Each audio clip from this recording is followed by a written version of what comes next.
नमस्कार साथियों, SSC selection post maths का टॉपिक वाइज वेटेज समझते हैं। जो 2026 की आपकी परीक्षा है वो एक्सपेक्टेड है कि जुलाई के एंड तक आपका एग्जाम कंडक्ट कराया जाएगा। अब वीडियो को देखने के बाद आपको पता चल जाएगा कि आपकी तैयारी ऑन ट्रैक है या फिर नहीं। जिन चैप्टर से मैक्सिमम प्रश्न पूछे जाते हैं, ऑब्वियस सी बात है कि आपको अपना ज्यादातर समय प्रैक्टिस जो है उन्हीं चैप्टर्स की करनी है। तो वीडियो को अंत तक जरूर देखना, आपको अपने जितने भी प्रश्नों का उत्तर है वो मिल जाएगा। और हाँ, अगर चैनल पर नए हैं तो इसको सब्सक्राइब कर लीजिएगा, आपके एग्जाम से रिलेटेड इंफॉर्मेशन मैं लेकर आता रहता हूँ। ठीक है, एसएससी सिलेक्शन पोस्ट 2026 की हम यहाँ पर बात कर रहे हैं। हम चैप्टर वाइज वेटेज समझेंगे, हाईएस्ट वेटेज से लोएस्ट की ओर। ठीक है, उससे पहले एक बार मैं जो जनरल एग्जाम पैटर्न है वो आपको बता दूं। और हाँ, चाहे आप 10th लेवल का एग्जाम दे रहे हो, 12th लेवल का या फिर ग्रेजुएट लेवल का, ठीक है, तीनों का जो एग्जाम पैटर्न है, जो सिलेबस है वो सेम है। ठीक है, तो उसकी चिंता आपको नहीं करनी। आपके 25 क्वेश्चन जो है पूछे जाते हैं। हर प्रश्न 2 मार्क्स का होता है, यानी कि टोटल 50 मार्क्स हो गए मैथ्स के। आज सिर्फ मैं मैथ्स की बात कर रहा हूं यहाँ पे। ठीक है, नेगेटिव मार्किंग भी आपकी रहती है 0.5 की। और इस साल जो सबसे बड़ा चेंज हमको देखने को मिल रहा है वो है सेक्शनल टाइमर का। ठीक है, हर सेक्शन के लिए आपको 15 मिनट ही मिलेंगे, चाहे वो जीके जीएस हो, इंग्लिश हो, मैथ्स हो या फिर रीजनिंग हो। ठीक है, चलो, ये हो गया आपका कंप्लीट एग्जाम पैटर्न। मैंने बताया reasoning, general awareness, quantitative aptitude यानी कि मैथ्स एंड इंग्लिश, सबके बराबर बराबर क्वेश्चन रहेंगे, 25-25 सवाल। तो टोटल आपके 100 क्वेश्चन बन जाते हैं 200 मार्क्स के। ठीक है, 60 मिनट आपका टोटल रहता है। 15 मिनट जो है पर 15 मिनट का जो सेक्शनल टाइमर है वो आपको मिलेगा। यानी कि जैसे आप लोग ने, आपका रीजनिंग से स्टार्ट हुआ 15 मिनट का टाइमर, तो जब वो क्लोज हो जाएगा तभी जो है आप अगले सेक्शन पर जा पाओगे। ठीक है, और वो ऑटोमेटिकली होगा। ऐसा नहीं कि आप रीजनिंग से जो है जनरल अवेयरनेस में फिर क्वांट्स या फिर इंग्लिश पे स्किप कर सकते हो। ठीक है, वो नीचे मैंने लिखा भी हुआ है, once a section time ends it closes automatically, और नया वाला सेक्शन जो है वो आपका स्टार्ट हो जाएगा।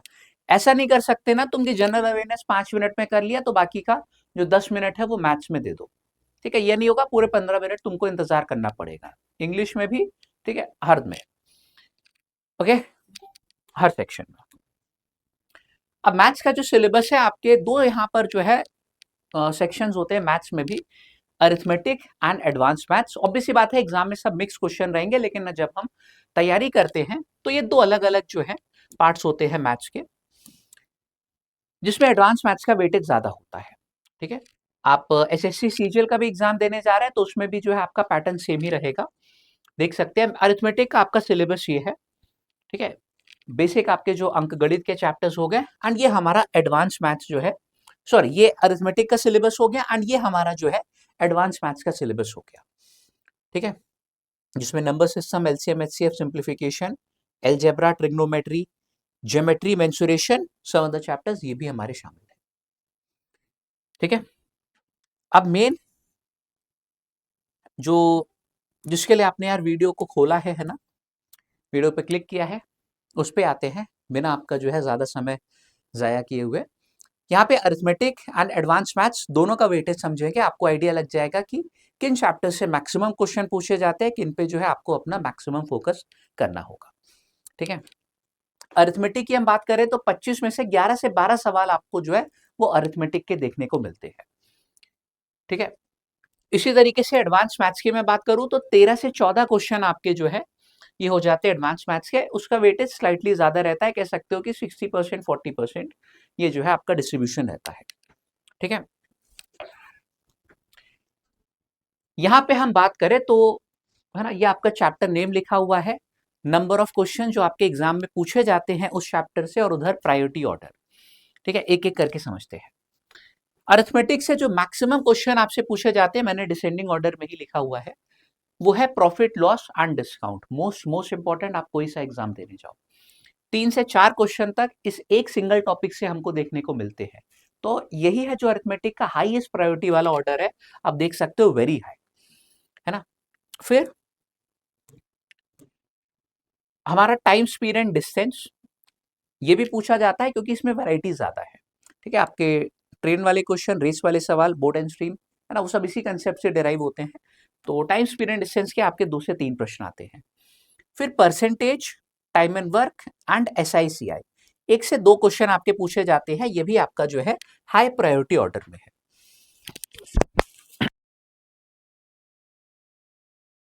ओके, फिर बात करें रेशियो प्रपोर्शन की, तो एक ही क्वेश्चन इससे आता है। मैंने देखा है कि लोग बहुत समय इस पे इन्वेस्ट करते हैं, ज्यादा इससे जो है नहीं पूछा जाता। रेशियो प्रपोर्शन, मिक्सचर एलिगेशन एक सिंगल यूनिट है, पार्टनरशिप ये तीनों एक सिंगल यूनिट है। ठीक है, तो एक कंसेप्ट आपका जो है सब जगह जो है इस्तेमाल होता है। फिलहाल इससे आपका एक क्वेश्चन आता है, एवरेज से भी आपका एक क्वेश्चन तक पूछा जाता है। मैं सिलेक्शन पोस्ट की यहाँ पे से बात कर रहा हूँ। ठीक है, बाकी जहां पर आप देख रहे हो 0 से 1 वेटेज है, वो हमारे pipe and system, mixture allegation, boat and stream and partnership, ये चैप्टर हो गए। ठीक है, जिनका प्रायोरिटी ऑर्डर यहाँ पर आप देख सकते हो लो है, और लास्ट वाला तो रेयर है। ठीक है, 0 से 1 का मतलब क्या है कि हर शिफ्ट में सवाल नहीं आते हैं। ठीक है, जैसे इसकी बात करें हम बोट एंड स्ट्रीम, तो इसका वेटेज और कम हो जाता है। पार्टनरशिप की बात करें तो उसका वेटेज और कम हो जाता है। मैंने डिसेंडिंग ऑर्डर में वेटेज यहाँ पर जो है आपका लगाया हुआ है। ठीक है, तो ये अरिथमेटिक की बात हो गई। सबसे ज्यादा फोकस किस पे करना है आपको, आप समझ गए होंगे, जो हमारे ऊपर के चैप्टर्स हैं उन पे। बात करते हैं हम यहाँ पर एडवांस मैथ्स की, है ना। मैक्सिमम जो आपका वेटेज कैरी करता है यहाँ पे एग्जाम में, 13 से 14 क्वेश्चन, है ना, काफी बड़ी बात है 25 में से। तो इसमें देखते हैं, अब यहाँ पर आपके 4 चैप्टर्स है जो कि वेरी हाई प्रायोरिटी ऑर्डर में है। ठीक है, उसमें सिर्फ एक चैप्टर था जो वेरी हाई प्रायोरिटी ऑर्डर में था। ठीक है, यहाँ पर आप देख सकते हो कि geometry, algebra, trigonometry and mensuration, जिसमें 2D और 3D आपका दोनों शामिल रहता है। हर के 2 से 3 सवाल आपके जो है एग्जाम में पूछे जाते हैं। शिफ्ट बाय शिफ्ट वेरी करता है ना। किसी में 3 क्वेश्चन आ गए एलजेब्रा के, 2 आए मान लो, सॉरी 3 क्वेश्चन ज्योमेट्री के आ गए, 2 एलजेब्रा के आए। नेक्स्ट शिफ्ट में क्या होगा कि 2 ज्योमेट्री 3 एलजेब्रा हो गया। तो 2 से 3 क्वेश्चन आपके रहते हैं। और ये डीआई भी है ना। डीआई वैसे तो यार हर साल डीआई का वेटेज चेंज होता रहता है ना। लेकिन ऑन एन एवरेज अगर मैं बात करूं पिछले 4 साल का आप देखोगे तो 2 से 3 क्वेश्चन आपके जो है ये पूछे जाते हैं, जिसमें से ये जो शुरू के आपके 1, 2, 3 और 4 है, इनका प्रायोरिटी ऑर्डर वेरी हाई है। देखो डीआई में वेरी हाई मैंने नहीं लिखा है, ये जो 4 ऊपर वाले कोर एडवांस मैथ्स के हैं, इस पे आप लोगों को अपना जो है मैक्सिमम समय लगाना है प्रैक्टिस के लिए।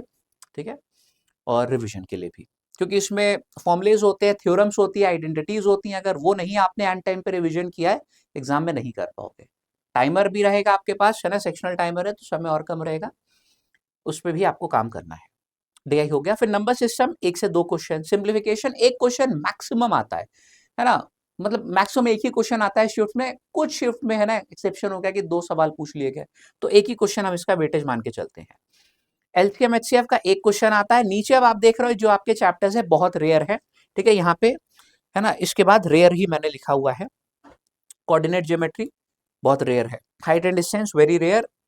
प्रोबेबिलिटी एंड स्टैटिस्टिक्स, ये हुआ है कि मतलब मान लो 10 शिफ्ट में एक सवाल आपको देखने को मिल गया, तो इस तरीके का इसका वेटेज रहता है। ये आपके एडवांस मैथ्स की पूरी बात हो गई। ठीक है, तो अब आई गेस कि आपको आइडिया लग गया है ना, कि आपकी जो तैयारी थी वो ऑन ट्रैक है या फिर नहीं। इसमें से अगर मैं टॉप 6 के चैप्टर्स निकालूं तो वो आपके कौन कौन से हो जाएंगे। अरिथमेटिक की बात करूं तो आपका प्रॉफिट लॉस एंड डिस्काउंट हो जाएगा। परसेंटेज ये भी जरूरी है, क्योंकि परसेंटेज का इस्तेमाल यार डीआई में होता है ना, तो इस वजह से मैंने यहाँ पे रखा है। And time speed and distance. Advance maths में आपके जो है मेंसुरेशन, ज्योमेट्री, अलजेब्रा हो गया है। वैसे ट्रिगो भी है ना। तो ये आप लोगों का जो है अरिथमेटिक और एडवांस मैथ्स का पूरा लेखा जोखा जो है ये हो गया, है ना। आई गेस वीडियो को देखने के बाद आपको आइडिया लग गया होगा कि आगे की तैयारी जो है, जितना रिमेनिंग टाइम है, किस तरीके से इसको बांटना है ना। बस जो प्रैक्टिस है और रिवीजन, उसमें कमी मत छोड़िएगा, स्पेशली एडवांस मैथ्स में, है ना। जैसे कि मैंने बताया कि अगर आपका रिवीजन मल्टीपल टाइम्स नहीं हुआ है तो एग्जाम में वो चीजें याद नहीं आएंगी। ठीक है, बाकी इसी तरीके की वीडियोस हम आपके लिए लाते रहते हैं। अगर चैनल पर नए हो तो सब्सक्राइब कर लेना। ठीक है, और अगर कोई आपका क्वेश्चन है, डाउट है, तो उसको हमको कमेंट में पूछ लेना। ठीक है, हम उसको आंसर कर देंगे। बाकी see you guys in the next one. Take care everyone.